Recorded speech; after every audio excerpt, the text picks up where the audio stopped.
ఈ ఉదయమున నీవు ఎవ్వరినీ కలుసుకొనక ముందు ప్రభువును కలుసుకో. నీవు ఎవ్వరినీ చూడకముందు ప్రభువును చూడు. నీవు ఎవ్వరితో మాట్లాడకముందు ప్రభువుతో మాట్లాడు. నీవు దేనిని వెదకకముందు ఆయన రాజ్యమును, నీతిని వెదకు.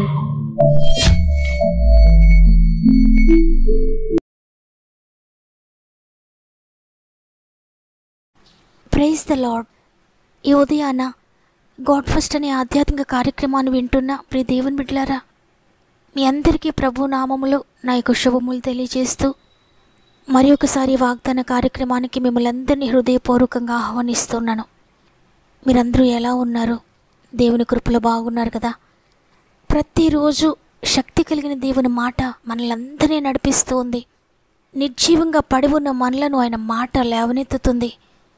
మన స్వంత మాటలు ఎన్ని పలికినా శత్రువైన సాతాను భయపడడు. కానీ దేవుని మాటను, ఆయన ఇస్తున్న వాగ్దానాన్ని మన నోటితో పలికినప్పుడు సాతాను వెంటనే పారిపోతాడు, మనల్ని విడిచి, మన కుటుంబాన్ని విడిచి.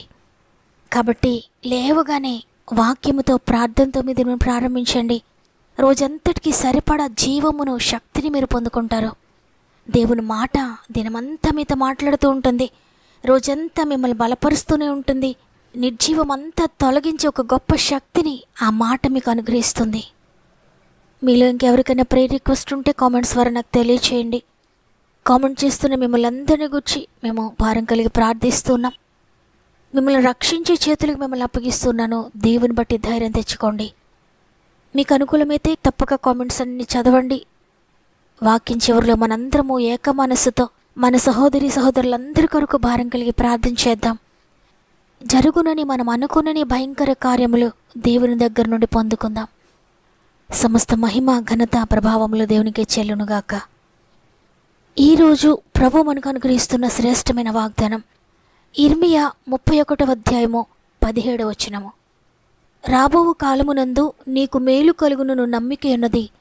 నీ పిల్లలు తిరిగి తమ స్వదేశమునకు వచ్చెదరు. ఇదే యెహోవా వాక్కు.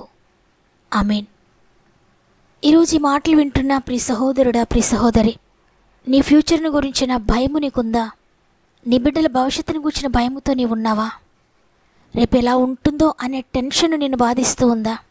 వ్యాపారం ఎలా ఉంటుందో, ఉద్యోగం ఏమవుతుందో, ఈ ఉద్యోగ పరిస్థితులు ఏమవుతాయో, నా శరీరంలో ఉన్న ఈ వ్యాధి లేక ఈ నొప్పి ఏ వ్యాధికి కారణమవుతుందో, నేను ఎన్ని సంవత్సరాలు బ్రతుకుతానో, ఎప్పుడు ఎలా ఉంటుందో నా జీవితం, నేను ఏ వ్యాధికి గురవుతానో, నేను ఏ వ్యాధితో చనిపోతానో, నా బిడ్డలు క్షేమంగా ఉంటారో లేదో, నా భర్త క్షేమంగా ఉంటారా, నా భార్యకు తిరిగి ఆరోగ్యం వస్తుందా, ఈ అప్పులన్నీ నేను తీర్చగలుగుతానా, నా జీవితంలో ఉన్న ఈ దుఃఖము పోతుందా, ఎప్పుడు పోతుంది అని ఈ విధంగా అనేక సమస్యల చేత నలిగిపోతూ భవిష్యత్ అంధకారంగా ఉండి రేపు అనే మాట వింటుంటేనే ఎంతో దిగులు హృదయంలో పుడుతూ ధైర్యం చెడిపోయిన స్థితిలో ఉన్న నీతో దేవుడు మాట్లాడుతున్నారు. రాబో కాలమునందు నీకు మేలు కలుగుతుంది. ఎందుకంటే ప్రభువుకు నీ గతమంతా తెలుసు, నీ ఫ్యూచర్ కూడా ఆయనకు తెలుసు. ఇంతవరకు నా జీవితంలో ఎన్నో కోల్పోయాను, ఎన్నో ఒడిదుడుకుల్లో ఉన్నాను, ఎన్నో ఒత్తిళ్లు నా జీవితంలో ఉన్నాయి, ఎన్నో అనారోగ్యాలతో, మానసికమైన వ్యాధులతో నేను కృంగిపోతున్నాను అని నువ్వు అనుకుంటున్నావు కదా. అందుకే నీకు విడుదలనిస్తానని దేవుడు ఈరోజు సెలవిస్తున్నాడు.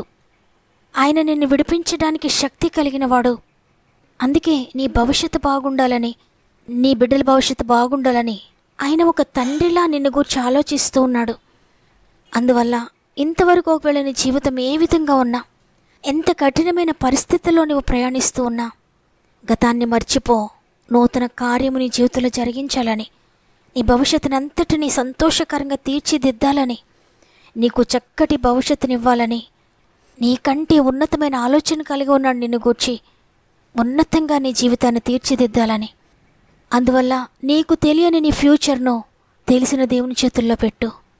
నిన్ను ఏ విధంగా పైకెత్తాలో ఆయనకు తెలుసు, నీ కుటుంబాన్ని ఏ విధంగా మార్చాలో ఆయనకు తెలుసు, నీ కుటుంబంలో ఉన్న సమస్యలను ఏ విధంగా తీసివేయాలో ఆయనకు తెలుసు, నీ హృదయంలో ఉన్న బాధ నుంచి నేను ఏ విధంగా విడిపించాలో ఆయనకు తెలుసు. అందువల్ల నీ భవిష్యత్తు తెలిసిన దేవుని చేతులకు నీ జీవితాన్ని అప్పగించుకొని ముందుకు సాగిపో. ఇక నీ మార్గంలో ఆటంకములుండవు, ఆయన నీ చేపట్టుకుని నడిపిస్తాడు. ఆనాడు అబ్రహాము కూడా దేవుడు అన్నీ విడిచిపెట్టి రా అనగానే దేవుని వెంబడిస్తూ వెళ్ళిపోయాడు. అయ్యో, ఎక్కడికి వెళ్ళాలి నేను? నా ఫ్యూచర్ ఏంటి? ఏం చెయ్యాలి నేను అని ఆలోచించలేదు. ఒకవేళ ఆలోచన కలుగుతూ ఉన్నా, నన్ను పిలిచినవాడు నమ్మదగినవాడు, నేను నమ్మిన దేవుడు నన్ను విడిచిపెట్టడు, ఆయనకు నా భవిష్యత్ అంతా తెలుసు నాకన్నా ఎక్కువగా అని దేవుని యందు విశ్వాసం ఉంచి, తన మార్గం అంతా చీకటిగా ఉన్నా, ఎక్కడికి వెళ్తున్నాడో తెలియకపోయినా ఆయనను వెంబడిస్తూ వెళ్ళిపోయాడు. ఆయన ఎక్కడ ఉండమంటే అక్కడ ఉన్నాడు, ఏది చేయమంటే అది చేశాడు. నిజంగా దేవుని మాటకు లోబడి చీకటి కనిపిస్తూ ఉన్నా కూడా ఆయనను చూస్తూ ముందుకు వెళ్ళిపోయిన అబ్రహామును దేవుడు ఎంతో ఉన్నతమైన స్థితిలో ఉంచాడు. అంతవరకు అబ్రహాం జీవితం ఒకలా ఉంటే, దేవుడు పిలిచిన తర్వాత, ఆయనను వెంబడించడం ప్రారంభించిన తర్వాత అబ్రహాం జీవితం టోటల్గా మారిపోయింది. తన చరిత్రను మార్చివేశాడు దేవుడు. ఈ లోకంలో సమస్తాన్ని పొందుకున్నాడు. ఈ లోకాన్ని విడిచిన తర్వాత నిత్య జీవంలో ఉన్నతమైన స్థితిని పొందుకున్నాడు. అవును, దేవుడు ఏది చెప్తే అది చేసిన వారు, దేవుని మాట ప్రకారంగా జీవించిన వారు, ఆయన మార్గంలో నడిచిన వారు అబ్రహాముల వలె ఆశీర్వదించబడతారు. ఒకవేళ నీవు ఇంతవరకు నీ ఫ్యూచర్ ఏంటో తెలియక ఏడుస్తూ ఉన్నావా? కన్నీరు కారుస్తూ ఉన్నావా? నీ బిడ్డల ఫ్యూచర్ గురించి ఏడుస్తున్నావా? నీ ఆర్థిక భారాల గురించి ఏడుస్తూ ఉన్నావా? నీ ఆరోగ్యం ఎలా ఉంటుందో అని ఏడుస్తున్నావా? నా కుటుంబం రక్షణ పొందుతుందో లేదో అని కన్నీరు కారుస్తున్నావా? నా బిడ్డల రక్షణకు వస్తారా అనే దిగులుతో ఉన్నావా? అయితే ఈరోజు భయపడొద్దు. నీ జీవితాన్ని, నీ కుటుంబాన్ని, నీ బిడ్డలను, నీ భవిష్యత్ అంతటినీ కూడా ప్రభు మార్చబోతున్నాడు. రాబోయే కాలంలో నీకు మేలు కలుగుతుంది. నీ పిల్లలు తిరిగి తమ స్వదేశానికి వస్తారు.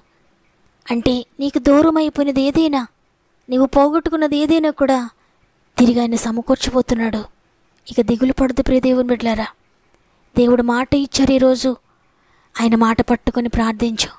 అయ్యా, వాగ్దానం చేశారు, నమ్మదగినవాడా, ఈ వాగ్దానం నా జీవితంలో నెరవేరుస్తున్నారని హృదయపూర్వకంగా విశ్వసించి ఒక్క నిమిషం నాతో మోకరించినట్లయితే కలిసి ప్రార్థన చేద్దాం.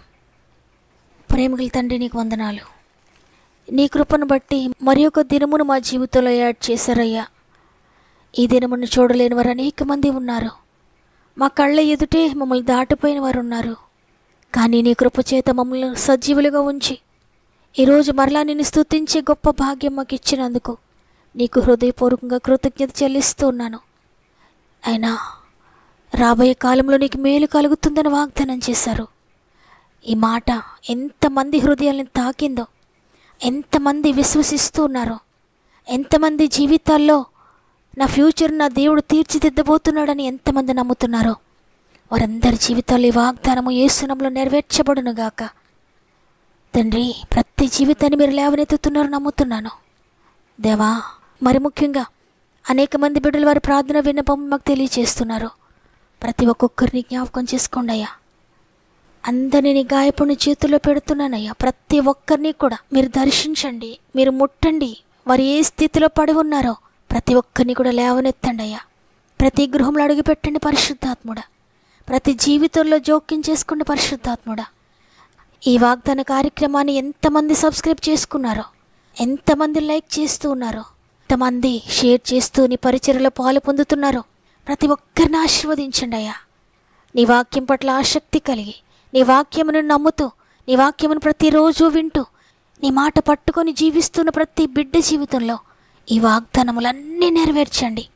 ప్రతిరోజు వింటున్న వందల వేల వాగ్దానములన్నీ కూడా నమ్మిన వారందరి జీవితాల్లో నెరవేర్చబడునుగాక. తండ్రి, నీకు వందనాలు. కామెంట్స్లో తెలియజేస్తున్న ప్రతి సమస్య నీ దగ్గర తీసుకొస్తున్నానయ్యా. రక్షణ కార్యములు లేని కుటుంబాల్లో రక్షణ కార్యములు జరిగించండి. పాపముల నుండి, వ్యసనాల నుండి, శాపము నుండి విడిపించండి అయ్యా. ఆర్థిక బంధకాల నుండి విడిపించండి. తన రప్పు బాధలను కొట్టివేయండి అయ్యా.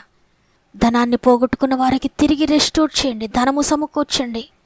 కోర్టు బంధకాల నుండి విడిపించండి అయ్యా. జైలు బంధకాల్లో ఉన్న బిడ్డలందరినీ విడిపించండి. ఉద్యోగాల సమస్యలతో నలిగిపోతున్న వారందరినీ కూడా విడిపించండి. ట్రాన్స్ఫర్స్ దయచేయండి. ప్రమోషన్స్ దయచేయండి. ఉద్యోగాలు లేని వారికి చక్కటి ఉద్యోగాలు దయచేయండి. వివాహాల కొరకు ఎదురు చూసిన బిడ్డల జీవితాలు అద్భుతం చేయండి నాయన. పరిశుద్ధ వివాహాలు జరగాలని ఎంతమంది ఆశపడుతూ ఉన్నారో అన్నీ సమకూర్చి మీరు పరిశుద్ధ వివాహాలు జరిగించండి. గర్భము తెరవబడక ఎంతమంది బిడ్డలు లేరని దిగులు పడుతున్నారు. ప్రతి గర్భమును ముట్టండి అయ్యా. పరిశుద్ధాత్ముడా, ప్రతి బిడ్డ జీవితంలో అద్భుతం చేయండి.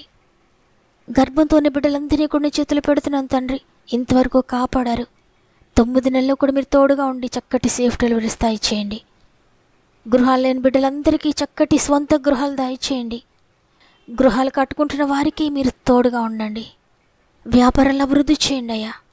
చేతి పనులను దీవించండి. పాడి పంటలను దీవించండి అయ్యా. వ్యవసాయంలో మీరు తోడుగా ఉండండి. ప్రతి పనిని కూడా మీరు ఆశీర్వదించండి.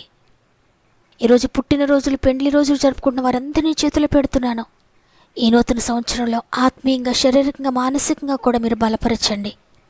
ఈ దినం ప్రారంభిస్తుండగా ఈరోజంతా ఆత్మీయ కుటుంబానికి తోడుగా ఉండి వారు వెళ్ళే ప్రతి స్థలములో నీ ఆత్మ నుంచి, నీ సన్నిధి ఉంచి, నీ దూతల తోడుగా ఉంచి నడిపిస్తారని యేసయ్య పరిశుద్ధమైన నామములో అడిగి వేడుకొంచున్నాను తండ్రి. ఆమెన్. ఏ కీడు నాకు ఎదురవుతుందో, ఏ సమస్యలు నాకు ఎదురవుతాయో, నా ఫ్యూచర్ ఎలా ఉంటుందో అని భయపడుతున్నా ప్రియ చెల్లి, ప్రియ తమ్ముడు, భయపడొద్దు. రాబోయే కాలంలో నీకు మేలు కలుగుతుందని దేవుడు వాగ్దానం చేశారు. మీరెక్కడి నుండి, ఏ దేశం నుండి ఈ వాగ్దానాన్ని వింటున్నా హృదయపూర్వకంగా విశ్వసించండి. ఆమెను బిగ్గరగా చెప్పండి. ఆమెను కామెంట్ చేయండి. ఇంకా అనేక మంది ఈ వాక్యం ద్వారా బలపరచబడలాగిన ఈ వాక్యాన్ని అనేక మందికి షేర్ చేయండి. మీ ఇష్టాన్ని తెలియజేస్తూ తప్పకుండా వాగ్దానాన్ని లైక్ చేయండి. ప్రతిరోజు లైక్ చేస్తూ, ప్రతిరోజు షేర్ చేస్తున్న మిమ్మల్ని, మీ కుటుంబాలను దేవుడు దీవించి ఆశీర్వదించును గాక. దేవుని చిత్తమైతే మరల రేపు అందరం కలిసి ఆయనను స్తుతిందాం. అంతవరకు ప్రభు మీకు, మీ కుటుంబాలకు తోడేండు నడిపించును గాక. God bless you.